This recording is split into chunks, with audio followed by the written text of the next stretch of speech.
been about 4 years since I first moved into my urban homestead here in San Diego, California, and it has come a very long way. It's late summer on that 4th year. I want to take you around the garden and show you everything that we've built, everything that's growing right now, how to harvest some of my favorite crops, and just enjoy the beauty of the garden. Right here, I have honestly one of my biggest successes of the year, and that would be my corn. So successful, it's actually falling down. So I planted in an 8x4 bed a ton of corn. I'm going to show you how to know when to harvest. So you can see the ear right here, and there's all this fuzzy stuff, kind of strings coming out of the top. These are called silks. This is the female part of the plant. This is what accepts the pollen that's kind of raining down from the top of the corn. And when it's all dead like this, it's a good sign that your corn is kind of ready to go. You can also give it a bit of a squeeze test. So I like to twist the ear off, and I'll give you just a quick look at corn. I probably have like 300 this year. I don't know exactly what I'm supposed to do with them, but we will find out. Now, there's an important moment in a corn grower's life where you have to determine if you got hit by the worm, the corn earworm. I look like I dodged it this time. So it's a worm that likes to kind of burrow in that top little bit of corn. So what you see here is corn kernels that were unpollinated. Every single one of these strands, these silks here, will pollinate exactly one kernel. That's why it's so important to plant your corn in blocks like I've done here so that all those tassels can drop that pollen down. That's how you get corn. Wait for the reveal. That is a nice ear of corn. A little mispollination on that top. But another way to know if your corn's ripe, although this is pretty much there, is you can do what's called the milk test. And you can take a fingernail and just kind of poke in, and you see that kind of milky liquid, that corn milk that kind of pops out. That's how you know it's ready. You want it to be nice and sort of springy, kind of pops right out of that kernel. And then of course, with sweet corn specifically, you can actually eat it right in the field. So I've been doing that a lot. It's one of the best tastes you'll ever have, I swear. Now I'm probably gonna throw this in the microwave, give it that old 90s treatment where you put it in a wet paper towel, but you can eat it straight from the field. So I would say in the front yard raised bed garden, corn has been one of my favorite harvests.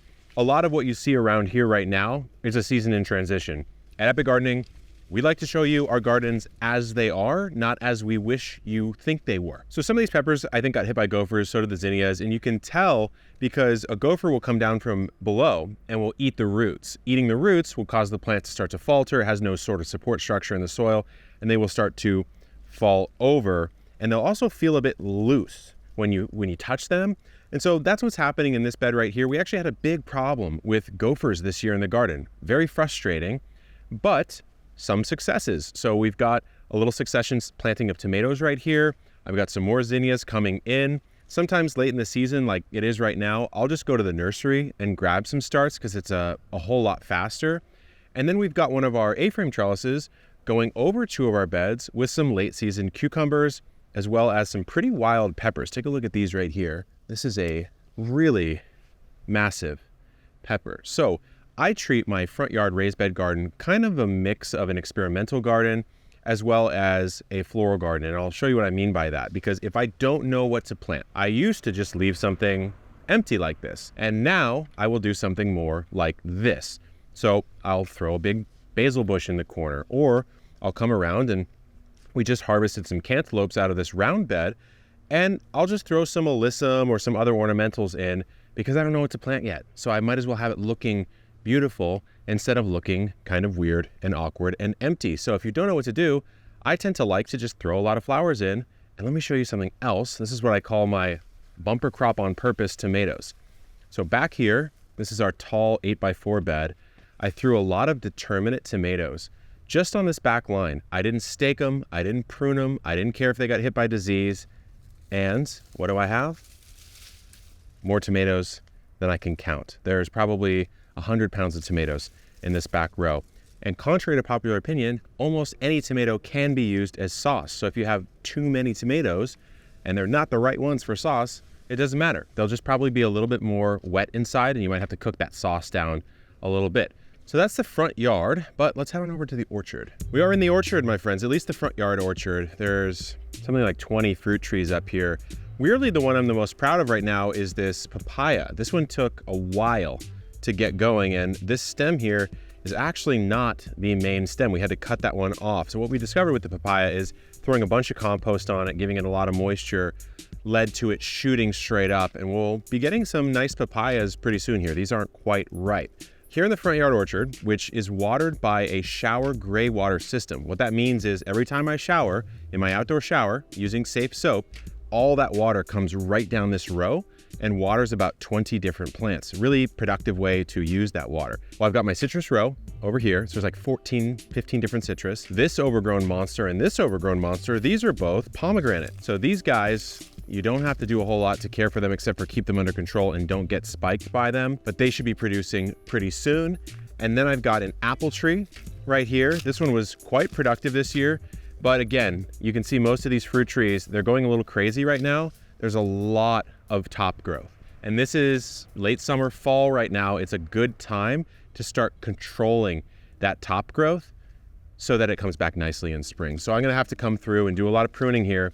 But the kahuna, the monster, the thing that I'm not really sure how it's grown this well is this peach tree. This is an Ava's Pride peach. It's about 8 feet tall right now.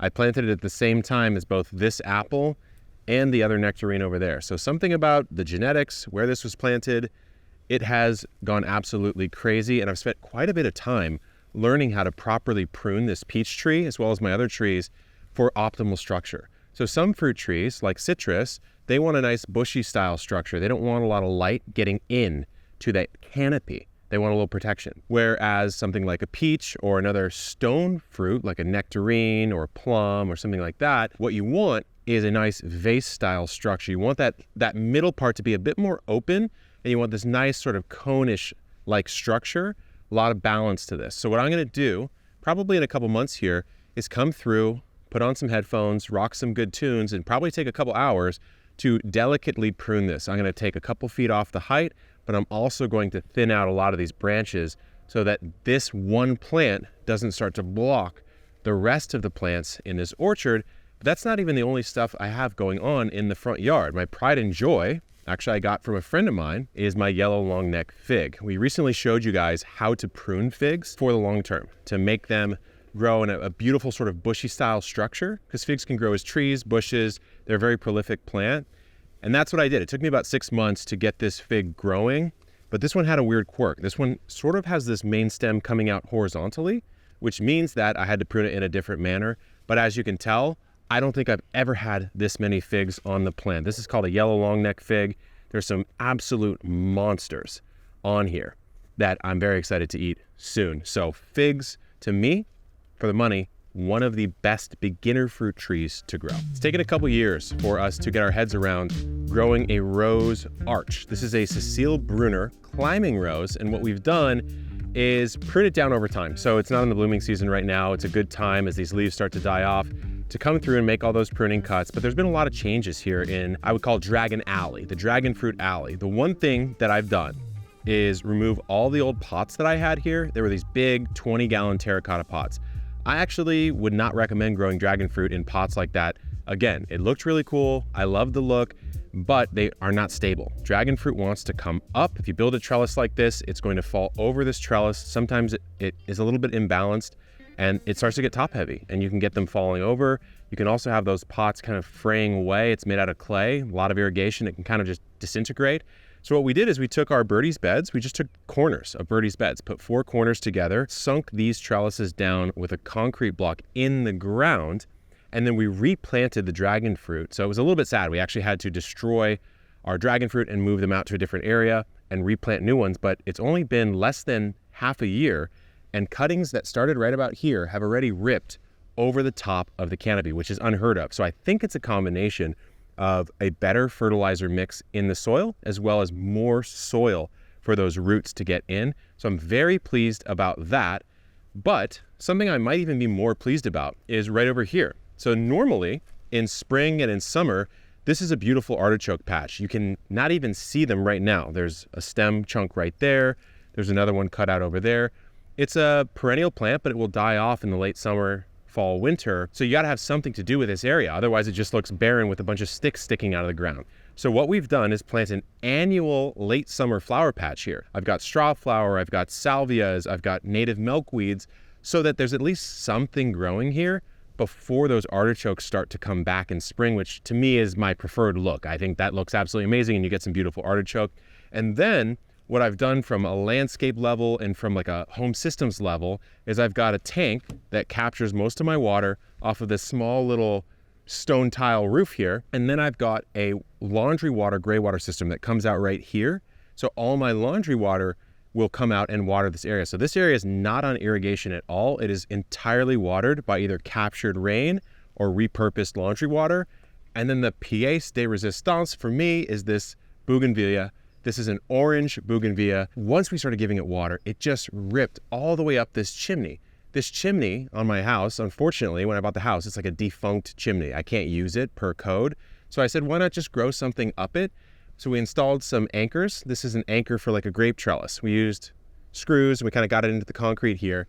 And eventually you will not be able to see that at all. It'll make its way all the way up the chimney, and it might even make its way kind of around the house as we let that bougainvillea grow. So that is the front yard. There's so much still in the backyard.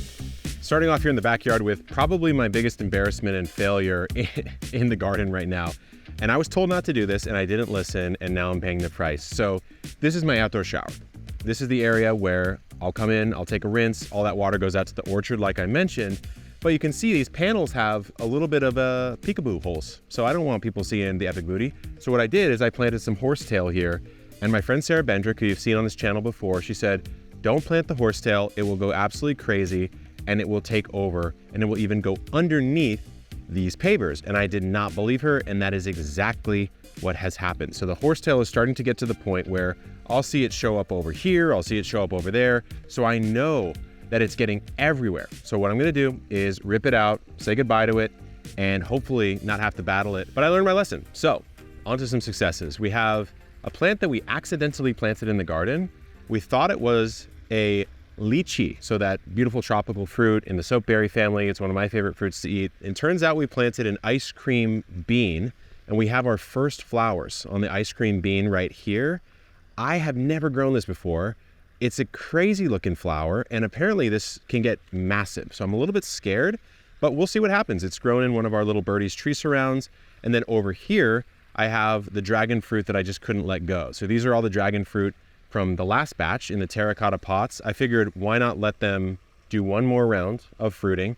So we actually do have some fruit right now. This one's probably ready to go. Yeah, take a look at that.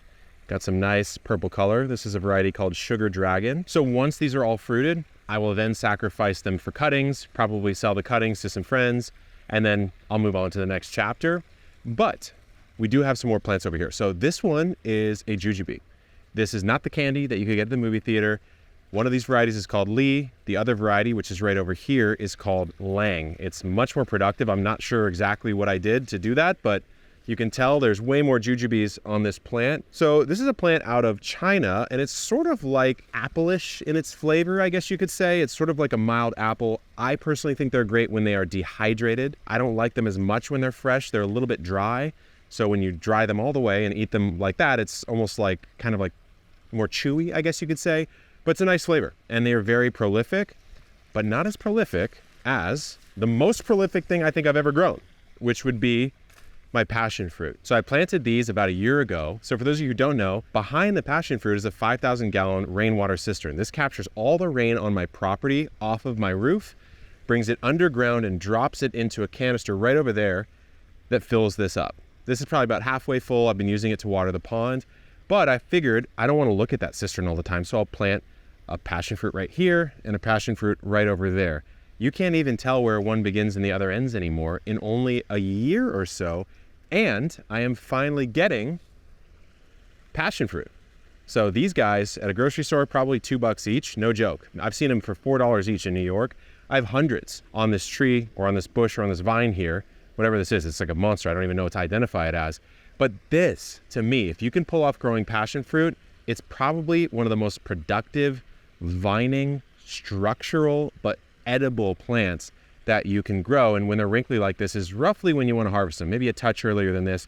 Such a good fruit, such a delicious, delicious fruit. But that brings us to the pond. So the pond has gone through a lot of changes over the years. My favorite of which is probably the fact that I can actually, this is gonna explode on me. Woo, there we go. I can actually water directly from the rainwater cistern. So when I press this lever here, there's a motor over there, or a pump that detects water pressure change and turns on. And then I can fill the pond up if I want to, or I can water around the surrounding pond area with my rainwater. So I don't have to have this on irrigation or anything like that. So the thing that we've really tried to do with the pond is build it into an actual landscape. So the pond itself looks good. We've got the lilies right there, the koi are massive, the mosquito fish are dancing around in there. But outside of the pond, it did not look so great. So we put some salvias in, we put some sort of bunching ground covers, we put a big Pride of Madeira back here, as well as some cannas and some other sort of feather grass. And to me, it's brought it back to life. Now, you are catching it in late summer. It doesn't look stellar, but it looks a heck of a lot better than it used to. And the thing about the pond for me is this is a way to capture even more rain, because as I move over here, you can notice that this pond kind of just returns into the ground. It doesn't look like it's going anywhere. It looks like it's disappearing. And that's because it kind of is.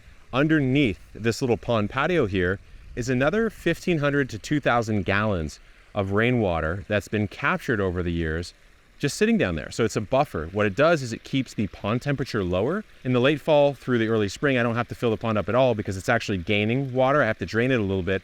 And in the summer, of course, with the heat in the surface area, it does evaporate. So I have to fill up maybe 100 gallons a week or something like that. So over here, we've got kind of a mixed bag. I've got a grape trellis on the wall, which most of them I lost, unfortunately, to a fungal disease.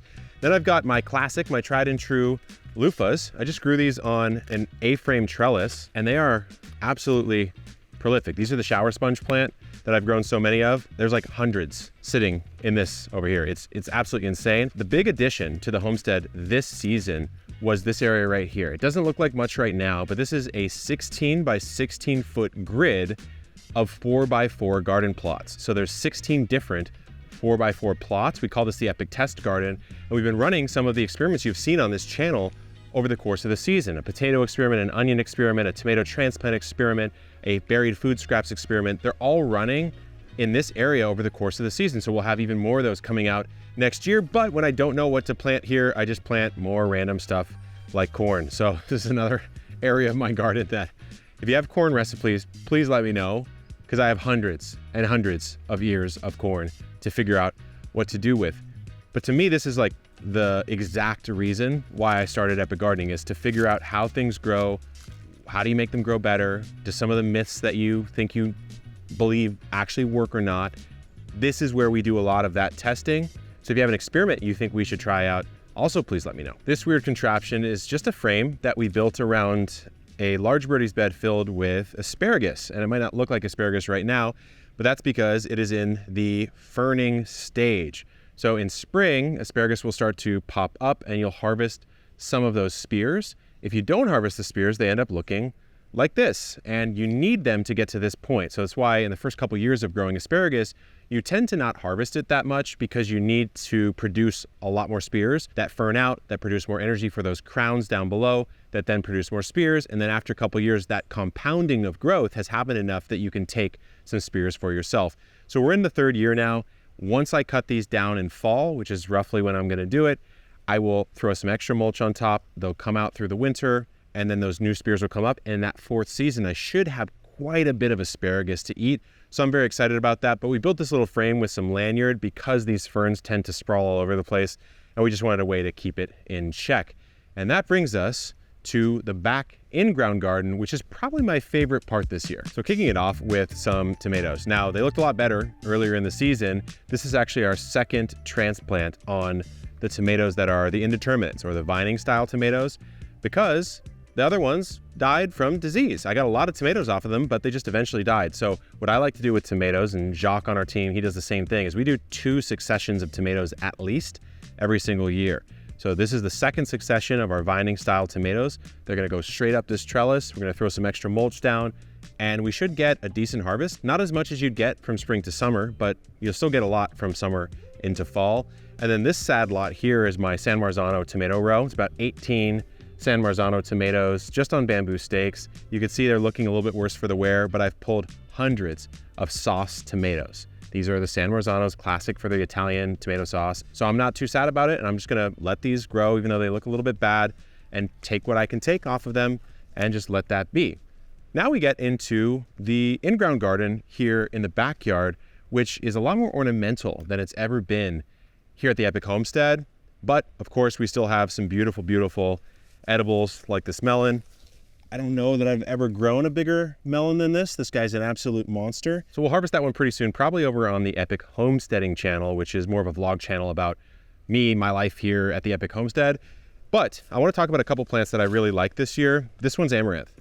This is something that I'm probably going to be putting in my garden till the day I'm dead, because look at this. I mean, this is just a beautiful variety. This is called Burgundy. It's more of a spike style amaranth. I've got one back there, that's Love Lies Bleeding. That's more of the classic style amaranth, so you can get a couple different textures. But what we've done this year is we've put way more flowers into the mix. So there's flowers in the melon patch. There's some flowers here in my pepper patch, which is far and away the most prolific and densely planted peppers that I've ever had. Let me just kind of get in here and show you all the different ones. I've got some of these guys right here. Got a really massive amount of bell peppers right down there, and all sorts of shishitos. So we planted these super, super dense just to see what would happen. Normally you could space peppers out a touch more. We haven't seen a whole lot of problem. The only problem we've seen is we can't even see the peppers that we want to harvest because they are so prolific and so covered in leaves. But behind even the peppers is probably the coolest thing I have in the garden, just on a novelty level. So I want to walk over there and show you, because I have finally figured out how to grow hops here in San Diego, California. Look at this. So this is what's called a hop bine. It is not a vine. Botanically, it is known as a bine. And what it does, you plant it in the ground. You need to give it something to climb up. So the best I could do was let it climb up my greenhouse. That's the highest thing I have. But a hop bine can actually get to about 30 feet tall. So this is going to outgrow the greenhouse in no time flat. But the way it climbs is kind of interesting. It twirls in a clockwise fashion around a structure, and then it has all these tiny little spikes that help it attach to that. So you really can't move this. Like, this is not coming off of this whatsoever. It's very firmly attached. And then right here, you can see I have some very early hop cones. The first hop cones I've ever grown here at the property.